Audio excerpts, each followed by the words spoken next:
有次嗰個嘢話跳樓，我話喂你睇10幾尺嘅喎，唔死得喎，會跛嘅喎，呢啲咁咁跳啫。你唔去有位用喎。係啊，咁你一即刻喂屌，你咁契弟啊嘅你妹。嗰個最難嗰 part 就係即係好似文天祥啊呢一個啊邊個嗰啲啊，即係呢一個就 Utopia 嗰個。長遠啊 ，Thomas More 經過長遠考慮、長遠籌金，為個原則犧牲，為個原則犧牲而唔後悔。嗰個係你要嗰個係最高層嘅道德勇氣，係喺冷靜同埋長時期嘅考慮之下，你依然敢堅持啊嘛。蘇格拉底都係啊，俾佢話飲毒酒可以用罰款代佢都唔制，人哋籌咗錢俾佢，唔寧願死啊嘛。咁好啦，第二就係喂，最容易咧就係咧，好似呢個荊軻入邊有講秦舞陽13歲殺人，結果去到秦宮跟住佢就震啊嘛，你明唔明啊？結果就得荊軻一個埋去啊嘛，即係咁樣。佢唔係話佢唔想死嘅根本就，佢驚啊嘛，佢知道是死，即係而家一定死噶啦，係咪？荊軻就赴死，佢真係赴死啊！就義啲秦舞陽殺人嗰陣時，梗係威啊！13歲鬧事殺人。殺人於鬧市啊嘛，不過佢殺人啊嘛，哥就一甩咁嘛，哥。如果秦始皇有去冇回，其實我睇過都覺得係，佢啱㗎喎。佢攞把刀去劈人啊嘛，劈人咪走咯。而家佢俾人斬成肉醬喎，哥，即係荊軻最後尾都係因為咁啊，俾人斬。係你諗下秦宮入邊幾多武士，即係刀戈如林，去到同埋個威儀之重，當堂面青。即係呢個舉第二個例子就係話呢個，如果你咁講就係話。嗰個秦王嘅威儀，有邊個去到嗰度唔驚咧？咁樣，咁呢個就係阿藺相如嘅古仔啦，同埋廉頗嘅古仔啦。即係廉頗羞辱藺相如，咁佢個車夫就話：即係喂，點解你要驚呢個廉頗？我唔係驚廉頗，我點驚廉頗啫？我喺大殿之中直斥呢個秦王都得啦。你話廉頗威定係秦王威啊？即係咁樣，係咪？但係我係唔想，即係我哋兩個失咗和氣啊嘛，令到趙國危險啊嘛，即係。戒指之人，咁所以就話歷來我都係力求自己一樣嘢，就話唔好喺某啲人面前喪失咗勇氣，喺某啲場合喪失咗勇氣。你能夠喺人背後做嘅嘢，一定要能夠當面做，即係咁樣。即係話你可以胡錦濤今日胡錦濤坐喺度，你夠唔夠膽講？喂，你中國真係好。有啲人係俾你欺壓，呢個獨裁政府喺度欺壓得好犀利，即係咁樣。喂，你咪講表面講一套，背後又講一套啊！你明唔明啊？即係等於我嗰次上去，唔係好難講啊！即係中國人係咁啊！我嗰次上去同阿張德江爭論啦，人哋問我做戲咯。嗱，民主派覺得我做戲，講咁多係做咩啊？呢個保守派咧就當阿張德江鬧翻我嘅，有拍手掌。中國人真係好難見大人則妙之，即係去到度自動會，呢個係大人嚟嘅，唔適合講。但係喺立法會又係鬧，係咪？即係你見到嗰個人鬧，即係我覺得好離譜。當然你可以話喂，有時佢都算係個人物，咁你唔使好似咁樣擊齒大罵。但係你始終細細聲都要講個真相出嚟啊嘛。係啊，即係阿張書記啊，其實我唔係好同意你，係咪？你話6四嗰個問題解決咗未解決？你即係好柔和都要講，我覺得。如果唔係你，即係實嗰人哋睇你唔起啊喂！你喺立法會鬧佢睇嗰啲錄影帶，嘅揭聲勢，一見到我唔鬧。咁咪好似我隻狗咁咯，即係變咗係啫。你講㗎咋？你講我有冇講啊？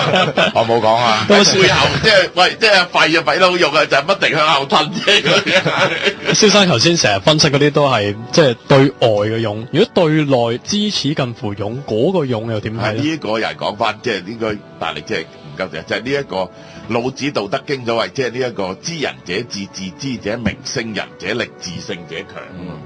但係嗰樣嘢好困難，在乜嘢嘢咧？你能唔能夠克服到自己性格嘅弱點咧？即係咁樣。呢個係人生最高境界，將佢轉咗另一個人喎。克服性格弱點係最難嘅，我話俾你。好難，即係克服性格弱點真係好難。即係我講翻，即係話，我係即係用咗20年功夫，用咗三唔止啊，用咗30幾年功夫去克服自己性格嘅某一啲弱點。我力求達到某一啲原則，即係其實就係第一就係我能夠喺嗰個人背後講嘅嘢，我一定敢當面講，即係咁樣樣。如果唔係就你就係個小人嚟嘅，即係咁樣。冇錯。其實唔好話克服個弱點啊，有時候其實你會講好多大話去掩飾，去呃自己。咁呢段時間你又點樣克服咧？呢一樣嘢。唔係呢個叫第二樣嘢咧，就係話首先你如果睇翻30年前或者20幾年，唔使10幾年前嘅訪問，啲人都經常係覺得我好自負嘅，其實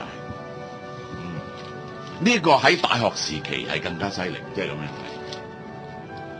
睇。咁呢一個首先就係大學畢業之後，我就開始呢度克服自己呢一樣嘢，就係我唔會公開去冇必要嘅，我唔會去駁你嗰啲講嗰啲嘢。你中意講咩，你咪講到夠。即係嗰樣嘢係重要嘅，我先至會駁你。無謂嘅嘢咧就唔好駁啦，即係咁樣，大家咪揾嚟拗咯。即係我覺得哇，因為我覺得我講嘢咧就句句去頂人哋，即係駁人哋。咁呢啲係即係好無謂嘅嘢。好啦，但係你睇翻10幾年前嗰啲訪問，喂，嗰個所有人嘅印象，我有啲即係電視嘅劇時期嗰啲徒弟好多都覺得即係頂我唔住，覺得我好即係都仲係自負問題。好自負，好自負嘅原因就係即係其實就係話對人冇禮貌啦，呢個包括就係唔尊重人嘅感覺啊，譬如話即係而家阿瑾做咁耐冇見過，即係我係即係晾對腳喺台面啦，而家完全唔會咁做嘅，而家係咪啊？如果睇翻以前嗰啲相就會見到咯。係啊，咁呢個係已經戒咗好多年嘅，呢個係。咁第二就係話。另外一個克服自己嘅就係你係對人嘅唔耐煩啦，我講過。咁呢個就係你雖然唔講出口，我而家明白，但你嘅 body language 就流露到出嚟，你嘅唔耐煩。皺眉頭啊，係嘛？係。咁你如果要真係要改刻，你要由個心開始改起，即係咁樣樣係。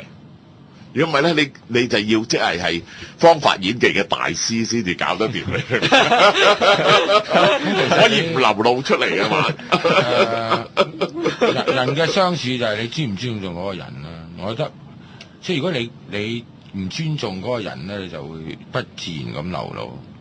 你不自然咁流露出嚟。我話呢啲嘢係有時啊，自兩公婆嚟講，呢啲嘢嗰個暴力啊，係慘過你鬧佢一身嘅，其實係。即係我係睇住好多女人犯呢啲咁嘅問題嘅，即係人哋講，哇你老公都幾本事喎，咁樣咗佢啊，望上邊咯，個老公就覺得即係完全真係想斬死你，即係喺大庭廣眾你咁做係。咁同埋我覺得另外一樣嘢就係，即係我測驗一個人咧，就睇佢對佢比個地位更加低下嘅人，佢有冇禮貌啦。大部分嘅人咧，平輩都好有禮貌。即係一啲佢認為下人咧，就完全冇禮貌嘅，即係睇到嘅，或者即係我覺得咧，嗰啲人好冇修養。譬如間行到去，即係大陸就最興噶啦，因為大陸係等級社會啊嘛。好似我大舅父咁，佢係少有權力嘅小共產黨幹部，行去食飯第一行去，喂，點解啲冷氣唔得㗎？個電視咁㗎，係都要鬧一輪。呢個係我話舅父點解你咁啊？佢係咁㗎嘛，啲人係話先得㗎嘛。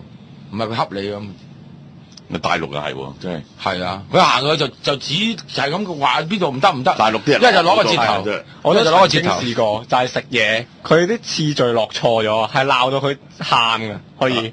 係，我覺得係所以我唔中意去大陸其中一個原因，即係我咁嘅等級，即係佢真係當人唔係人咯。即係你只不過係喺呢個場合啫嘛，就係你做個顧客啫嘛，人哋服侍你，使乜咁樣對人哋啊哥？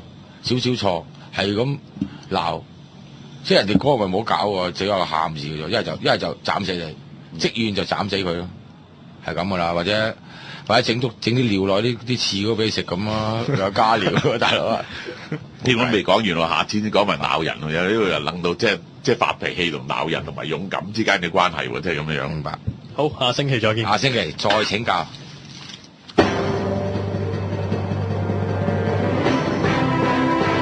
下星期3晚，蕭若元喺民乾坤陪你談文學論民生。